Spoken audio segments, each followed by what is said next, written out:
kita kembali sekarang ke tanya jawab. Saya tanya yang langsung di Ibu di depan ya, nanti kita gantian. Selamat siang Dokter Tiwi, Ibu Meika. Saya Indri, saya punya anak satu, umur 1,5 tahun. Kemudian laki-laki. Saya mungkin concern saya sebagai orang tua, saya ingin tahu apakah perkembangan anak saya baik dari bermainnya itu sudah sesuai dengan standarnya atau belum. Nah di sini saya kesulitan loh, kita standarnya tuh lihatnya kemana sih gitu, atau mungkin ada rekomendasi saya harus ngebandinginnya kemana, karena kan kalau selama ini ngebandingin dengan anak yang seumuran itu kalau menurut saya nggak efektif. Kalau mungkin anak saya lebih pinter, saya akan happy gitu. Wah, nyata pinter anak saya gitu. Berarti bagus. Tapi kalau misalnya ada anak yang mungkin lebih pinter, saya orang tua mungkin depresi. Waduh, nih anak saya nggak kayak gitu nih. Jadi sayanya panik gitu. Jadi saya sebenarnya mau melepas itu semua dan ke depan kalau emang ini loh standarnya gitu. Terserah anak lain gimana, yang penting standarnya memang seperti ini. Dan kemana saya harus melihat itu gitu. Terima kasih. Sebetulnya Ibu gampang sekali, Ibu lihat aja tahap perkembangan 1,5 tahun. 1 tahun itu sudah harus menuju arah berjalan dan menuju arah kemandirian. Ya, kalau kita lihat tadi di tabel jelas, mudah-mudahan di foto. Awal itu kan pokoknya crawling udah pasti lewat. Ya, jadi dia jalan, kemudian mulai main yang ke arah nih. Ya, jadi ini adalah tahap milestone. Ya. Kalau di kita namanya KPSP yang biasanya umur 1 tahun 2 tahun ke depan. Mana yang dia belum bisa di belakang itu bisa dikejar misalnya ya. Jadi kalau misalnya ini 1 tahun itu adalah itu ya yang dari ini, yang dari tengah ya, yang dari tengah ini ya misalnya ini 1 tahun. Kemudian dia arah menuju 2 tahun. Ya, biasanya ini kalau dia bisa mengerjakan ini, dalam dia bisa mengerjakan ini, itu pasti dia akan berinovasi dan berkreasi. Tapi dasarnya adalah ini, ya, bicara, terus ini melihat di cermin, ini kan semuanya kegiatan-kegiatan untuk bicara. Jadi Ibu lihatnya sebetulnya ini kita milestone ini cukup banyak di YouTube, di Google juga ada. Jadi memang kalau bisa tidak melihat kanan kiri, yang jelas yang paling sering membuat anak tertinggal adalah pemakaian dot yang terlalu panjang. Ya, perkembangan motor itu motor kasar, motor halus dan motor oral motor. Ya, biasanya motor kasar biasanya baik, motor halus kadang-kadang tertinggal. Karena umur 1-2 tahun itu kalau mau gampang ya biasanya dia dengan minum pakai gelas itu kan motor halus. Kemudian tadi menyusun balok 1,5 tahun dia pokoknya bisa duduk, sebenarnya kan dia udah menuju arah sana. Mana yang dia belum bisa dikejar. Ya misalnya di sini ada kegiatan yang udah belum bisa kejar ke belakang tapi juga maju ke depan. Jadi ini bisa dipakai untuk panduan. Karena biasanya 1 tahun ke bawah itu biasanya sih bagus. Tapi begitu masuk di atas 1 tahun setelah berjalan dan mengurus diri, itu biasanya perkembangan itu kayak berhenti di usia di bawah 1 tahun. Ya seperti misalnya makan sendiri, itu kan sebetulnya kegiatan yang harus kita mulainya di 8 bulan, tapi belum bisa. Tapi intens di atas 1 tahun. Makan itu adalah satu kegiatan yang sangat kompleks. Biasanya kalau dia bisa melakukan itu, coba nanti lihat perkembangan lainnya kayak terbuka. Gitu ya. Jadi memang kalau bisa tidak membandingkan, tapi kita melihat milestone-nya. Sehingga mudah-mudahan walaupun ini tidak detail, tapi kalau dia bisa mengerjakan urutannya, itu biasanya yang lain ikut. Karena otak itu dia kayak tidak berdiri sendiri, malah dia berhubungan. Jadi kalau satu kartu terbuka, tek, biasanya terbuka semua. Gitu ya, mudah-mudahan bisa menjawab ya. Terima kasih dokter. Boleh nambahkan, Ibu Meika menambahkan. Ya, sekarang Ibu Meika yang untuk menambahkan. Kalau dari tadi Dokter Tiwi dari sudut kedokteran, kalau saya dari sudut psikologi, perkembangan bermain di usia 1,5 tahun itu di tahapan sensory motor play. Ya. Jadi banyak kegiatan itu menggunakan senses dan motor. Jadi dengan bergerak, kemudian juga dengan sensesnya memanfaatkan semua inderanya. Dan salah satunya itu body play ya. Body play itu biasanya anak misalnya ketika dia main cat finger paint ya, finger paint itu dia dia lebur tangannya lalu nanti dioles kemana-mana, itu salah satunya ya. Kemudian kalau biasanya dari motoriknya dia sudah bisa menjemput sehingga ketika kita berikan pena dia akan membuat goresan-goresan yang belum teratur misalnya itu. Lalu mulai dengan awal dari bermain simbolik, bermain peran itu, bermain khayal tepatnya ya. Seperti itu. Tapi yang penting adalah dia dari kita lihat dulu tahap perkembangan motoriknya, bahasanya itu normal apa enggak. Kalau normal biasanya juga kesananya akan semua bisa terjadi ya. Kasih ya. Terima kasih. Nama saya Mira, anak saya berumur 2 tahun 9 bulan. Saya ingin bertanya untuk Dr. Meike. Pertanyaan saya, ada tadi dijelaskan tentang spontaneous play. Untuk kasus anak dengan suspek ASD, apakah bisa permainan itu atau justru tidak boleh dilakukan? Terus satu lagi untuk Dr. Tiwi.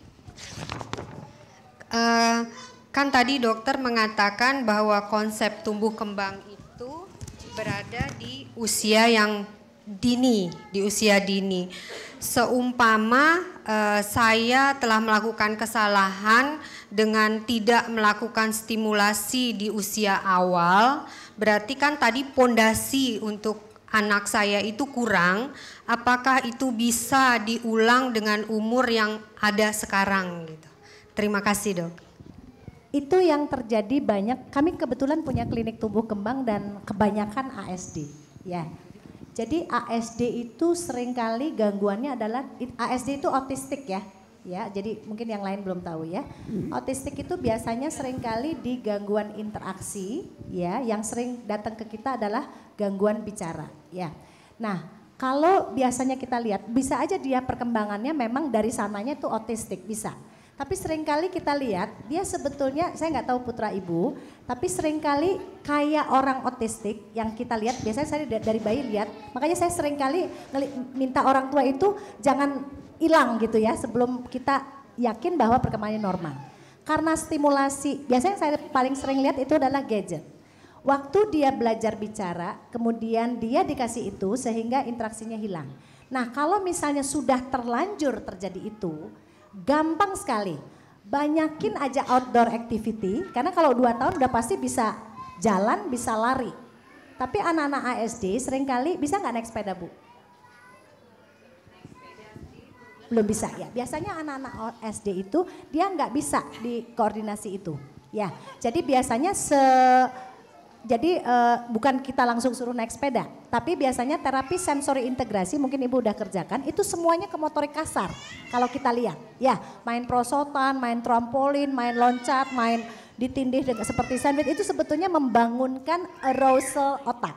Ya, nah setelah itu dia akan dapat fokusnya dia, baru kita mulai bermain. Ya, jadi biasanya PR-nya pada anak-anak otistik yang diterapi, entah udah sensori integrasi atau sudah tahap bicara, adalah ibu dikasih PR untuk banyak melakukan kegiatan outdoor activity atau banyak melakukan kegiatan-kegiatan rumah tangga yang dikerjakan dengan anak dan biasanya tidak mudah meminta anak melakukan. Tapi otistik itu punya keistimewaan. Kalau berulang-ulang dikerjakan, biasanya dia bisa. Ya, jadi bisa banget dikejar. Jadi buat saya, walaupun dia kayaknya udah di label otistik, selama otak itu masih berkembang, ya, dan berkembang itu mentok banget di usia 6 tahun, bisa. Cuma ibu harus bekerjanya ekstra. Ya, otistik yang paling jelas kalau dia outdoor activity banyak, sensori integrasi dikerjakan banyak, banyak kegiatan semua yang dia kerjakan banyak, yang paling kelihatan jelas adalah tidurnya jadi enak, makannya jadi mau, itu 2 parameter yang kita lihat. Ya, nanti lama-lama dia kalau dia umur di bawah 3 tahun, asal jangan terlalu tua, itu susah biasanya. Ya, kami punya anak otistik yang datang udah umur 6-7 tahun, kita udah susah nolongnya. Tapi kalau masih di usia-usia di mana otak itu plastis, Otak itu kan plastis di bawah 3 tahun, walaupun sangat plastis di bawah 1 tahun. Kalau udah di atas 2 tahun biasanya agak kaku, tapi bukan berarti tidak bisa bergerak apa-apa. Maksudnya kita masih bisa memanipulasi. Jadi jangan khawatir, tapi ibu harus ekstra mengerjakan. Ya, karena saya kebetulan punya tetangga yang diagnosis otistiknya itu udah tua.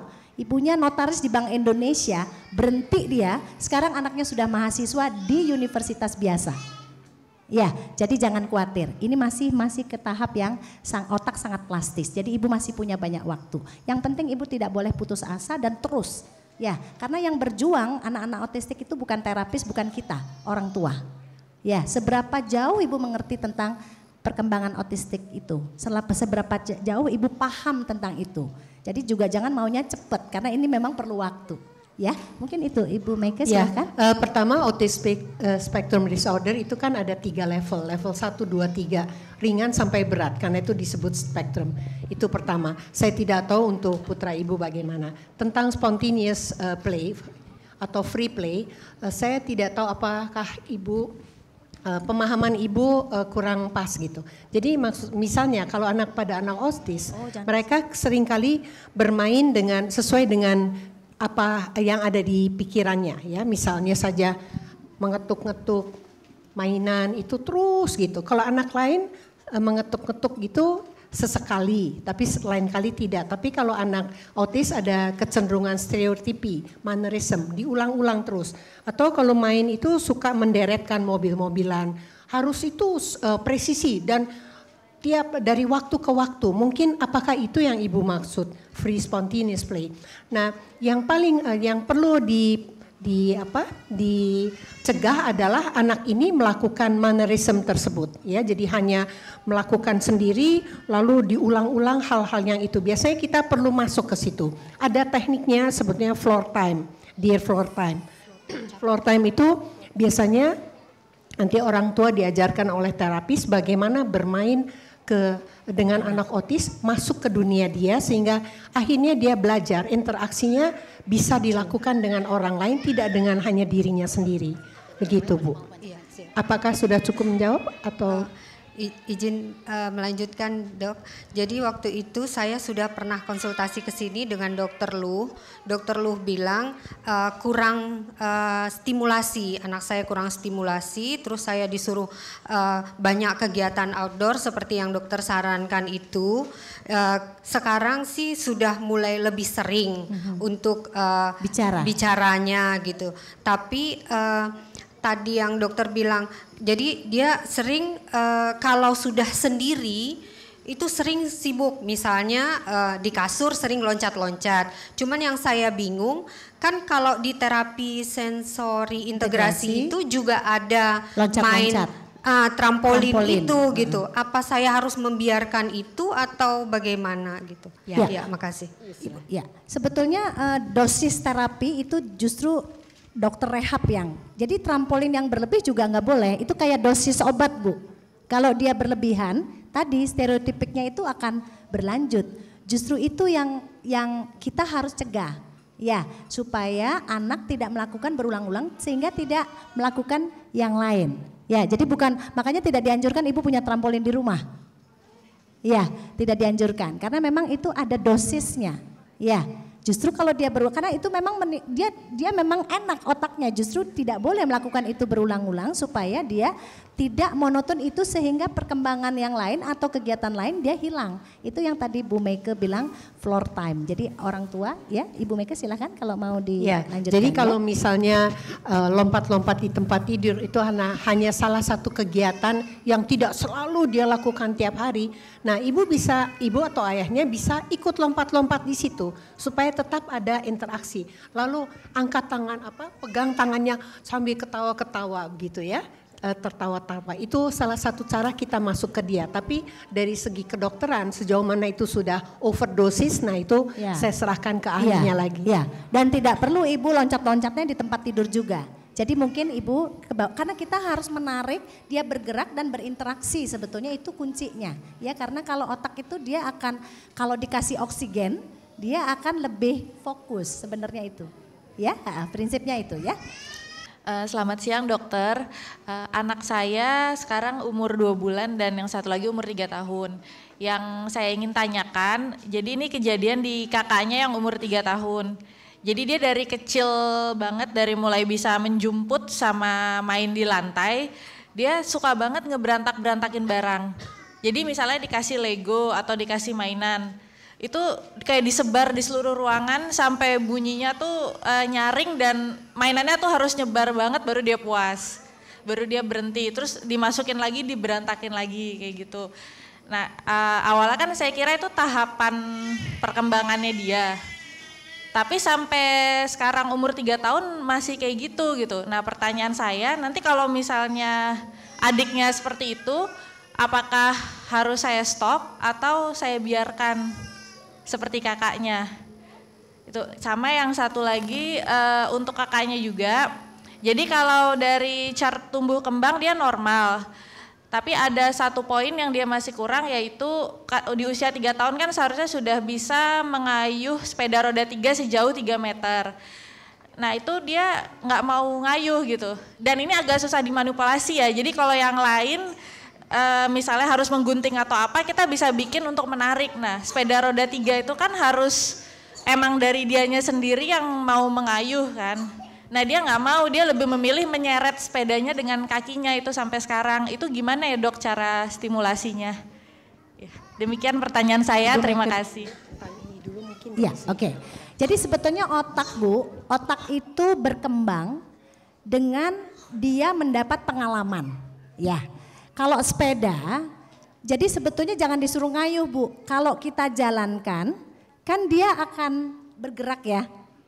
Ya, sebetulnya sensasi itu atau perasaan dari kakinya itu tercatat oleh otak. Jadi nggak usah disuruh ngayuh Bu kalau dia belum bisa. Kita dorong sepedanya sehingga kan sepeda kan bergerak. Kalau sepeda anak kan seperti itu.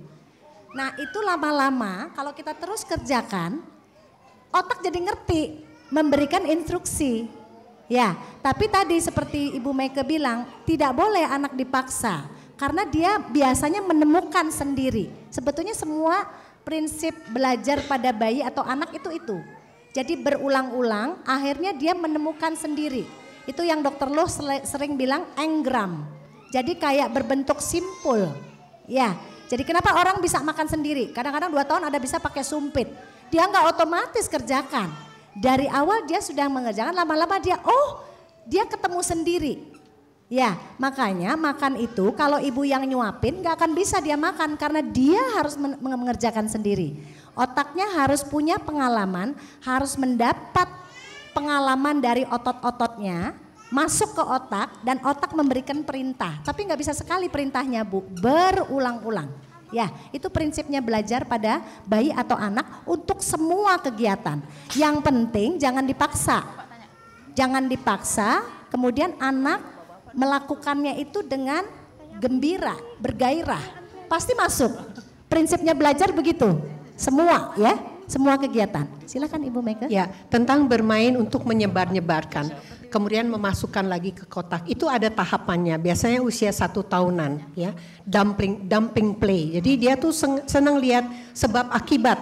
Oh, kalau saya tuang, ini akan berhamburan kemana-mana, menimbulkan suara tertentu. Itu adalah suatu pengalaman buat dia. Kemudian dia masukkan lagi, buang lagi. Terjadi hal yang seperti itu. Dia belajar cause and effect, ya, sebab akibat. Nah, sampai dengan usia 3 tahun, dia masih suka memainkan itu. Apakah dirangsang untuk mencoba memberikan ide pada dia bahwa kepingan-kepingan ini bisa dibuat sesuatu. Jadi lalu yang kedua adalah saya jadi curiga bagaimana atensi anak ini. Apakah memang dia agak sulit untuk fokus sehingga dia lebih suka sesuatu yang sebebas-bebasnya begitu. Ya, itu yang perlu dicek tentang atensinya. Untuk mengecek atensi, ibu bisa ketika misalnya membacakan cerita pada dia atau bercerita. Bagaimana fokus dia? Kemudian bukan hanya fokusnya, untuk tahu fokus kita tanyakan. Tadi ceritanya siapa nama orang yang jadi tokoh cerita? Ceritanya tentang apa?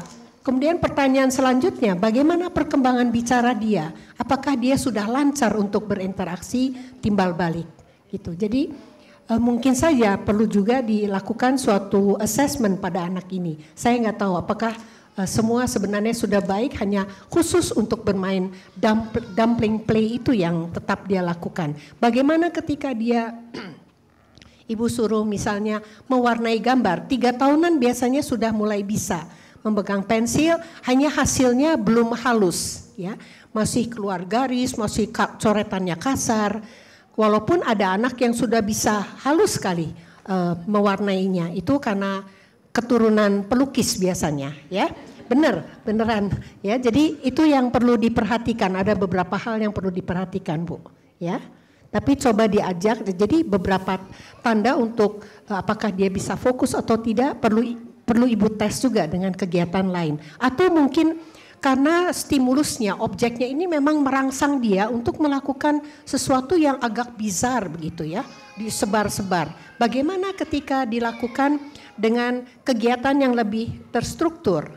Jadi ibu bisa lakukan permainan yang terstruktur, misalnya kalau 3 tahun bisa suruh ninju koran, ya, koran bekas kita pentangkan di sisi gitu, kamu tinju korannya sampai bolong, tapi ikuti perintah ibu, bukannya semau-maunya, 1, 2, 3 baru ditinju, ya. Atau mangga, rambutan, dan durian, kalau durian baru ditinju, itu melatih fokus juga dan melatih dia untuk ikut perintah kita tanpa kita dengan nada kasar atau keras gitu, kamu harus gini ya, harus gitu ya. Nah, jadi lewat bermain, ya. Itu sementara itu dulu. Sekarang ada Bapak yang mau tanya, sila. Selamat siang, saya Andri.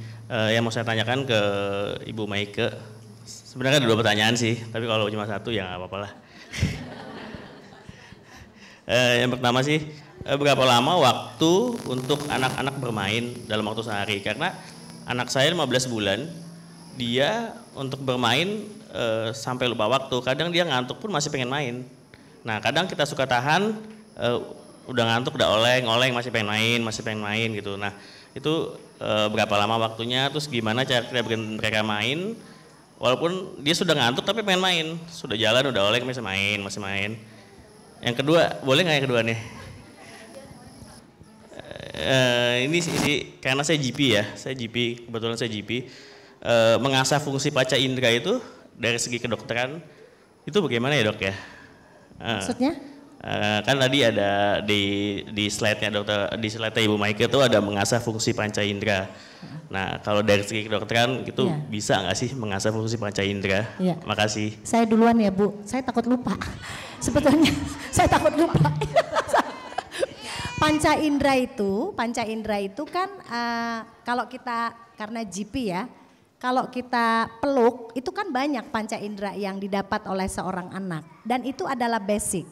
Ya, kalau sudah 15 bulan tentu bukan hanya itu yang dirangsang, walaupun itu adalah modal untuk dia ke perkembangan berikutnya. Biasanya kan motor ya, jadi kalau sensorik itu kan di awal ya, tapi kemudian sensori motor ya, karena sensorik itu adalah dasar untuk ke perkembangan yang berikutnya gitu ya. Justru itu ilmunya ilmu syaraf ya, itu ada di otak, itu ada korteks itu untuk yang paling luar ya, itu adalah untuk motorik kasar ya, atau untuk otot-otot korteks ya. Di dalamnya itu adalah batang otak, itu adalah pusat untuk mengintegrasikan sensorik itu.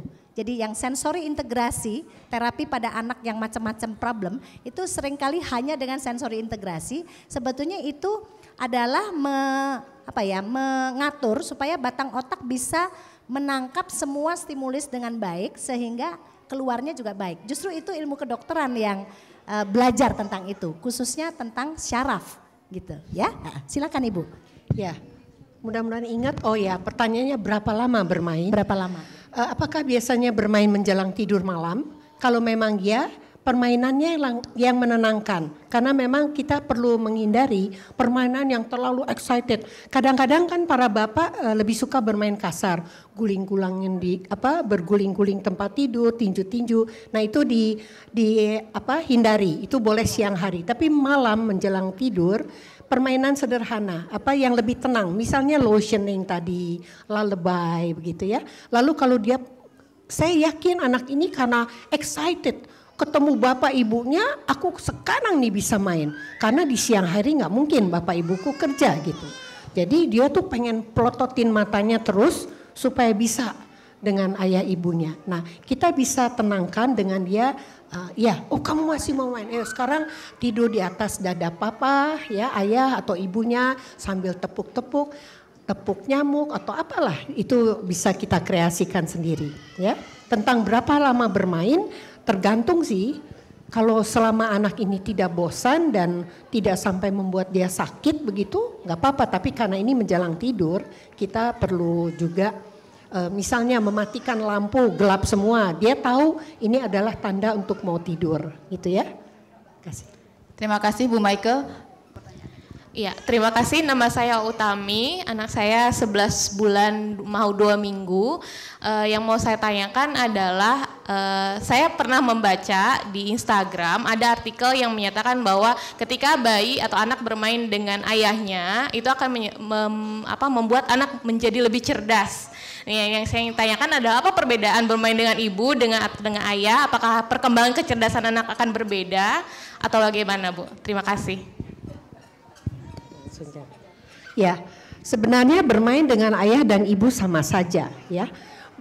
Itu entah itu Instagram tersebut ambil sumbernya dari mana, dari penelitian apa gitu ya. Nah, jadi memang kalau ayah bermain dengan anak itu akan memberikan perspektif berbeda, hanya perspektifnya. Jadi kalau ayah dan ibu bisa dua-duanya mengajak anak bermain, itu anak akan semakin kaya. Itu yang benar, tapi nggak berarti kalau sama ayah lebih cerdas, no way lah ya.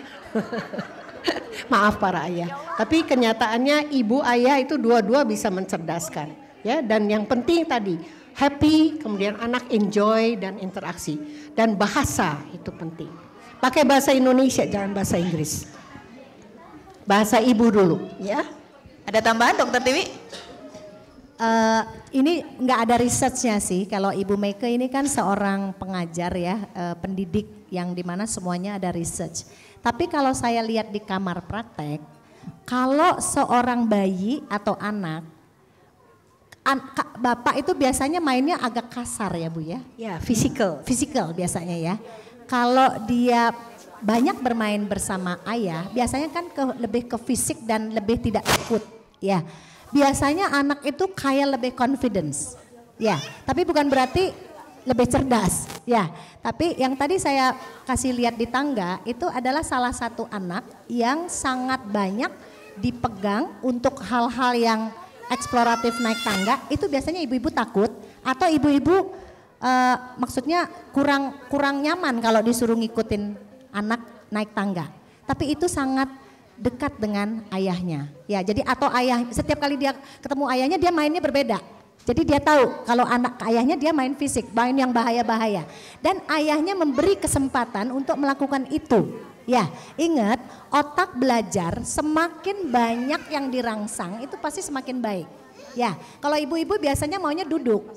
Ya, main digunting-gunting, main ditempel-tempel, yang alus-alus. Ya, sehingga bagian itu penting, tapi ada yang juga harus dirangsang. Mungkin itu yang saya lihat di kamar praktek biasanya ya. Kalau yang kayaknya perempuan juga wah gagah gitu, biasanya mainnya banyak sama ayahnya karena dia mainnya fisik gitu ya. Tapi saya setuju dengan Ibu Meike, tidak berarti. Dan gini, makin besar anak nanti kan bisa diskusi dengan ayah. Nah, perspektif ayah bisa masuk ke anak, perspektif ibu bisa masuk ke anak. Jadi itu yang akan memperkaya dan mempercerdas si anak sebetulnya. Selamat siang Dokter Tiwi, saya ingin bertanya sama dokter. Oh nama saya Mona, umur anak saya ini setahun 4 bulan sekarang. Dok, saya ingin bertanya tentang speech delay. Nah, tadi kan dokter jelasin kalau seandainya anak yang diberi gadget berdampak speech delay.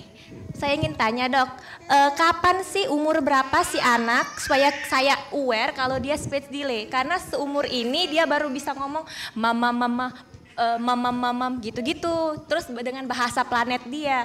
Apakah dengan umur 1 tahun 4 bulan ini anak saya udah terdeteksi speech delay? Ya, sebetulnya ya, bicara itu ada tahapnya ya, tahap paham, reseptif dan ekspresif. Sejak awal sebetulnya kita bisa memprediksi bahwa anak ini pasti akan telat nantinya. Tapi kita tidak bisa melabel. Ya, yang jelas bicara komponen yang aktif atau komponen yang harus ada adalah interaksi. Ya, dan interaksi itu dari bayi, Bu. 2-3 bulan. Kalau kita biarkan seorang anak, bayi, dikasih nih gadget, saya yakin pasti speech delay. Justru kita tidak boleh menunggu itu. Kalau sudah terjadi biasanya telat. Kalau banyak bahasa planet yang dikeluarkan, hati-hati. Hati-hatinya gini, kita balik lagi. Seberapa banyak ibu merangsang anak. Karena kita lihat anak-anak yang dapat. Saya soalnya punya banyak orang tua yang 13-14 bulan itu ngomong. Cuma biasanya mereka 0 TV dan handphone. 0, 0, nggak ada sama sekali. Ya, jadi kalau masih mama papa bahasa planet terus udah umur di atas setahun belum, anak laki lagi, laki lebih tinggi resikonya, tetap ibu harus hati-hati. Walaupun saya nggak berani bilang oh ini speech delay, tapi coba pola asuh, stimulasinya, coba ibu introspeksi lagi. Ada nggak hal-hal yang membuat anaknya cuma itu aja maunya atau bisanya? Karena anak umur di atas tahun itu kalau ditanyakan sering, mata genit mana? Dia nggak tahu, nggak bisa bilang mata, tapi dia bisa begini-begini. Ya kan? Ya jadi artinya dia tahu mata. Ya, kemudian kepala mana? Tahu dia nunjuk, tapi dia tidak bilang kepala. Jadi sebetulnya speech delay itu dari awal kita bisa prediksi, tapi kita nggak bisa label. Ya, biasanya kita ketika kita label biasanya telat. Ya, biasanya kan kalau 2 tahun nggak ngomong berarti apa? Tapi red flag-nya ada. Red flag tanda-tanda bahwa ini hati-hati. Itu dari awal bisa, Bu. Ya, 9 bulan dia tidak bisa babai. Ya, tidak bisa tepuk tangan, tidak bisa nunjuk. Itu adalah red flag. Ya, itu adalah tanda gitu ya. Anak 2-3 bulan tidak ada senyum. Ya, sama orang nggak senyum, sama ibunya cuek. Malah dia melengos. Ya, itu kita bisa. Tapi kita nggak bisa label, Bu. Ya, dan biasanya kita justru kalau kita udah label biasanya terlambat jadinya. Ya, jadi mungkin tahap perkembangan interaksi dan bahasanya itu kan nggak harus dia ekspresif. Ya, nggak harus dia ngomong. Ya, tapi tanda-tanda ke arah bicara mengerti dengan larangan-larangan sederhana, perintah-perintah sederhana itu justru dini sekali. 9, kadang-kadang bercerita 6 bulan. Di sini ada teman kita yang 6 bulan, dia ceritain dongeng pada kakaknya tadi, menjawab tadi yang bicara main pada anak, dongeng pada kakaknya. Anak umur 6 bulan itu dia lihat melongo dan itu bikin banget ngantuk, dan itu adalah stimulasi untuk bicara yang bisa ibu kerjakan sangat dini. Ya, mungkin awalnya dia nggak ngerti, tapi lama-lama dia paham, oh ini waktunya bercerita. Dan banyak sekali hal yang dipelajari pada anak kalau kita mulainya sedini mungkin. Ya, saya boleh tambahkan? Silakan. Speech delay, biasanya kalau dari perkembangan anak, perkembangan bahasa, usia 1 tahun nanti itu 1 word. Jadi anak bisa mengucapkan kata-kata single word ya, tahap 1 kata disebutnya. Nah, sebelum tahap berkata itu adalah babbling. Babbling adalah mengucapkan babble, meraban. Baba, papa, tata, mama. Nanti dari kata mama itu, mama sama sekali belum merujuk pada sesuatu, dia belum paham. Tapi ketika dia mama, oh mama, ini mama gitu. Nanti lama-lama dia tahu, mama ini ternyata bermakna, mengacu pada makna tertentu gitu ya. Nah itu bisa dari dengan apa yang sudah bisa dia lakukan. Apakah termasuk speech delay? Belum bisa didiagnosa. Paling tidak nanti dilihat di usia 2 tahunan sampai 2 tahun setengah ya. Jadi ibu amati perkembangannya. Kalau ragu-ragu ibu juga bisa akses ke ahlinya begitu. Tapi sambil amati perkembangannya, dan tadi sesuai dengan Dr. Tiwi katakan, ajak interaksi. Kemudian juga bisa ditunjukkan benda-benda di sekitarnya. Ini tomat, ini apa buku, ini apa lemari misalnya. Atau hal-hal yang berkaitan dengan diri.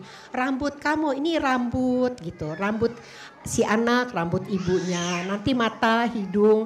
Bahwa dia sudah mengenal bahasa reseptif itu melegakan juga ya. Artinya dia paham ada kata-kata yang punya arti gitu ya. Suruh ambil sepatu, ayo mau pergi ambil sepatu, nanti dia lari ambil sepatunya, itu dia paham sesuatu yang sudah modal yang positif, tinggal nanti bahasa ekspresifnya. Ada anak-anak yang memang bahasa ekspresifnya agak tertunda. Ya, tertundanya bisa bermacam-macam. Kadang-kadang dilihat secara genetik dari ibunya, garis ibu, garis ayah, apakah ada yang juga terlambat. Kedua adalah bahasa yang dipakai di rumah, apakah satu bahasa atau berbagai bahasa. Jadi perhatikan itu, ya.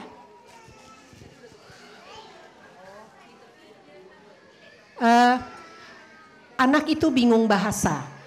Jadi bahasa itu bisa yang anak-anak ini sejak kecil dia akan memungut bahasa. Apa yang sering dia dengar akan direkam, ya. Tetapi ada bahasa aktif yang digunakan sehari-hari. Dan tolong jangan terlalu terstimulasi atau terbujuk dengan iklan-iklan. Iklan ini mengajarkan bahasa lewat video, ya. Jangan terbujuk situ, karena dari penelitian perkembangan bicara yang terbaik adalah ketika interaksi dengan sesama manusia, dengan ibu atau ayah atau kakaknya dan seterusnya. Gitu ya Bu ya. Cukup Dokter Tiwi dan Ibu Maike. Terima kasih banyak. Kita beri tepuk tangan untuk kedua pembicara kita.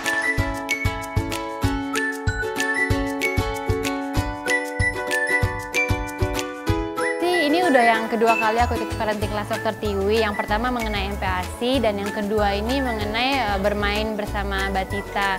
Dan aku sangat jadi lebih pinter, lebih banyak. Jadi pengen pulang dan pengen main sih sama anak sebenarnya, karena tadi banyak dikasih tips-tips dan gimana bermain yang benar sama anak, apa yang boleh dan apa yang nggak boleh.